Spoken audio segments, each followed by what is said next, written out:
नमस्कार, मैं हूं आपके साथ मनोज राजपूत और आप देख रहे हैं सोजस स्पेशल।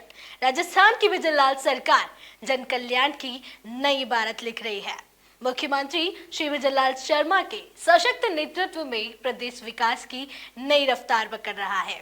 चाहे बात हो किसानों की भलाई की, युवाओं के लिए रोजगार के अवसरों की या फिर महिलाओं और कमजोर वर्गों के उत्थान के, विजय लाल सरकार की अनेक कल्याणकारी योजनाएं हर मोड़ पर राजस्थान वासियों को सशक्त बनाने के साथ साथ उन्हें संबल दे रही है।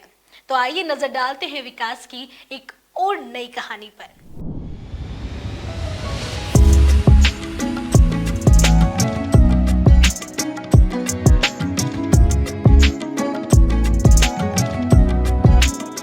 मुख्यमंत्री श्री विजय लाल शर्मा के नेतृत्व में राज्य सरकार ने प्रदेश की महिलाओं को आत्मनिर्भर और उद्यमी बनाने को लेकर निरंतर कार्य कर रही है। इसी क्रम में सिरोही जिले में एक बड़ा महिला संवाद कार्यक्रम आयोजित किया गया। इस कार्यक्रम का आयोजन राजीविका के स्वयं सहायता समूह की महिलाओं के लिए किया गया।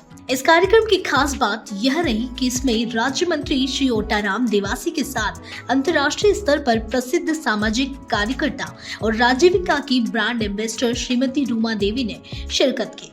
कार्यक्रम में मंत्री श्री ओटाराम देवासी ने कहा कि राज्य सरकार महिला सशक्तिकरण को सबसे बड़ी प्राथमिकता दे रही है। सरकार का उद्देश्य है कि महिलाओं को रोजगार के साथ साथ उद्यमिता के क्षेत्र में भी आगे बढ़ाया जाए। इसके लिए उन्हें वित्तीय सहायता, तकनीकी मार्गदर्शन और प्रशिक्षण दिया जा रहा है। उन्होंने विश्वास जताया कि सिरोही की महिलाएं भी इस अभियान से जुड़कर न केवल अपनी जिंदगी बदलेंगी बल्कि समाज में भी सकारात्मक परिवर्तन लाएंगी। मंत्रालय की तरफ से ये जो कार्यक्रम आयोजित हो रहा है उसके पंचायत राज की तरफ से राजीविका में अपनी आजीविका कैसे चले, सबसे बड़ा काम है। राजीविका के माध्यम से अपने जीवन जीने की कला है, अपनी आजीविका कैसे चले, उसके लिए कार्यक्रम आयोजित हो रहे हैं। मैं तहे दिल से इस राजीविका के माध्यम से, क्योंकि आज ग्रामीण आजीविका विकास परिषद की तरफ से ये जो कार्यक्रम आयोजित हो रहे हैं, तहे दिल से आपका अभिनंदन करता हूं, स्वागत करता हूं। आज विशेष तौर से सरकार ने पंचायत राज के माध्यम से, ये रूमा जी हमारे बीच में है, ये ब्रांड एम्बेसडर के नाम से है कि आज हमारे बीच में ये हर जिले में जा रहे हैं और जाकर के महिलाओं से संवाद कर रहे हैं, पूछ रहे हैं कि भाई आप हमसे जुड़े तो हो और जुड़ करके हमें क्या बेनिफिट मिल रहा है, क्या फायदा मिल रहा है, इसलिए आपसे संवाद कर रहे हैं।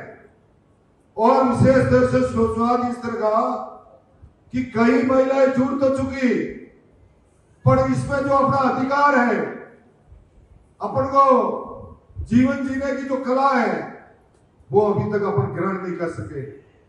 मैं धन्यवाद देता हूं देश के प्रधानमंत्री नरेंद्र मोदी जी का, मैं धन्यवाद देता हूं राजस्थान के मुख्यमंत्री भजन लाल जी का, जिनकी प्रेरणा से ये कार्यक्रम हो रहे हैं। आज कार्यक्रम में राजीविका की ब्रांड एम्बेसडर श्रीमती रूमा देवी ने अपने जीवन के अनुभव साझा करते हुए महिलाओं को प्रेरित किया। उन्होंने कहा कि अगर महिलाएं अपने हुनर को पहचाने और सामूहिक रूप से प्रयास करें तो वे बहुत बड़ा बदलाव ला सकते हैं। उन्होंने बताया कि स्वयं सहायता समूह केवल आर्थिक मदद तक सीमित नहीं है, बल्कि ये महिलाओं को आत्मविश्वास, नेतृत्व क्षमता और समाज में एक नई पहचान देने का माध्यम बनते हैं। उन्होंने महिलाओं से आग्रह किया कि वे छोटे छोटे प्रयासों से बड़े व्यवसाय शुरू करें और आत्मनिर्भर बने। बाड़मेर के एक छोटे से गांव रावसर से हूँ। 88 में मेरा जन्म हुआ, 1988 में, और मात्र 4 साल की थी तब मेरी माताजी का देहांत हो गया था। माँ का प्यार मुझे नहीं मिला और उसके बाद मैं घर के कामों की जिम्मेदारी के कारण मेरी स्कूल छूट गई। मैं 8वीं तक की पढ़ाई कर पाई, आगे पढ़ाई नहीं कर पाई। पानी की बहुत दिक्कत थी, तो मेरे पास में एक बैलगाड़ी थी और बैलगाड़ी से पानी लाने का काम करती थी। लेकिन साथ साथ में थोड़ा बहुत समय मिलता तब मैं दादी के साथ में बैठ के कसीदाकारी का काम जरूर सीखती थी, क्योंकि कसीदाकारी का काम है वो पहले हर घर में होता था। चाहे माँ अपनी बेटी के लिए कुछ अपने हाथों से बना के देती थी। साथ में जब बेटी को ससुराल में पीर की याद आती तो वो माँ के हाथ का प्रोडक्ट देख के ही खुश होती थी। आजकल तो फोन हो गए तो वो जरूरत नहीं है, लेकिन पहले समय में ऐसा ही होता था ना। तो आर्थिक घर की आर्थिक स्थिति इतनी ठीक नहीं थी, क्योंकि मेरी 8वीं में स्कूल छूट गई थी और मेरे हस्बैंड की 5वीं में। तो कोई ऐसा स्थायी रोजगार हमारे पास में था नहीं, और वहाँ पे खेती का काम है, वो भी साल में अगर अच्छी बारिश हुई तो 3 महीने का, नहीं तो वो भी नहीं। तो जैसे तैसे करके घर चल रहा था। उसी बीच में शादी के 1.5 साल बाद जब मेरा बेबी हुआ तो उसको सांस लेने में प्रॉब्लम थी, अच्छी मेडिसिन की जरूरत थी, अच्छे हॉस्पिटल ले जाने की जरूरत थी, लेकिन उसको मैं नहीं ले जा पाई, उसको नहीं बचा पाई। उस समय पूरी तरीके से मैं टूट चुकी थी कि मुझे ऐसी जिंदगी नहीं जीनी है, ऐसे नहीं, मन भी लगे और मेरा घर भी चले। ये सोच के मैंने सुई धागा हाथ में लिया, क्योंकि एक गांव की कम पढ़ी लिखी महिला, आपको मालूम ही है कि हम क्या कर सकते हैं। उस समय मैंने ये सोचा कि मेरी गांव की बहनें अगर पीर जाएगी तो सुंदर बैग जरूर लेके जाएगी, तो मैं क्यों ना उनके लिए बैग बनाऊं। तो यही सोच के मैंने बैग बनाने शुरू किए, लेकिन जो कसीदाकारी का काम था वो जो हाथ से कर लिया, और बैग की जो सिलाई करनी थी, स्टिचिंग करनी थी, वो मशीन से होनी थी। मशीन मेरे पास थी नहीं, ना मैं खरीदने के लिए सक्षम थी। उस समय फिर हिम्मत हारने लगे, फिर लगा कि मैं अकेली तो नहीं कर पा रही हूँ, लेकिन जो समस्याएं मुझे आ रही है वो मेरी और भी बहनों को आती होगी। जिस तरीके से मैं मेरी समस्या साझा नहीं कर पा रही हूँ, वो भी नहीं कर पा रही है, तो क्यों ना मैं उनसे बात करूँ। तो मैंने इकट्ठा करके एक सेकेंड हैंड मशीन खरीदी और वहां से मैंने काम की शुरुआत की थी 2008 में। लेकिन अभी भी इतना आसान नहीं था, क्योंकि अब हम 10 बहने हैं तो काम कहाँ से आएगा, इतना बैग तो कोई खरीदेगा नहीं। तो ये सोच के फिर हिम्मत हारने लगे। लेकिन फिर ग्रामीण विकास चेतना संस्थान के बारे में मुझे पता चला कि ये संस्था है जो महिलाओं के लिए काम करती है। तो हम 2-3 बहनें इकट्ठे होकर वहां गए और वहां पर संस्थापक विक्रम जी, उनसे जाके मिले कि हमारा समूह बना हुआ है और हमें काम की जरूरत है। तो उनको विश्वास नहीं हुआ, क्योंकि वो काफी समय से महिलाओं को काम से जोड़ने का प्रयास कर रहे थे, लेकिन महिलाएं आगे नहीं आ रही थी। और आज महिलाएं सामने से आके बोल रही है कि हमें काम की जरूरत है।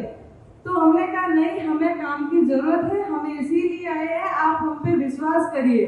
तो हमें सैंपलिंग का काम दिया गया। जब सैंपल हमने अच्छे बनाए तो हमें 3 दिन का ऑर्डर का काम दिया गया कि ये आप करके लेके आइए। तो वो जो फर्स्ट डे हमें काम मिला था, इतनी खुशी हुई कि हम घर जाके काम पे लग गए।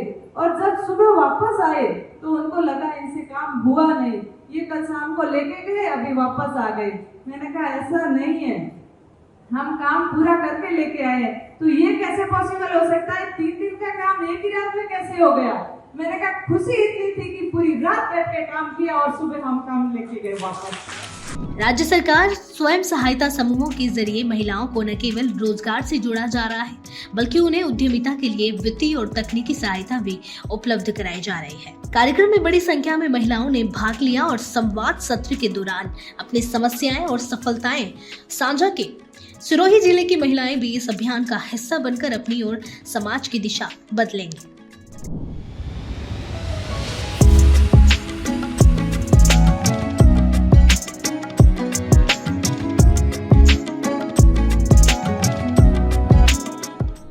स्पेशल में आज के लिए इतना ही। फिर मिलेंगे जन कल्याण की किसी नई कहानी के साथ। तब तक के लिए देखते रहिए सुजय समाचार। हमारे चैनल को लाइक, सब्सक्राइब और शेयर करना ना भूलें। धन्यवाद।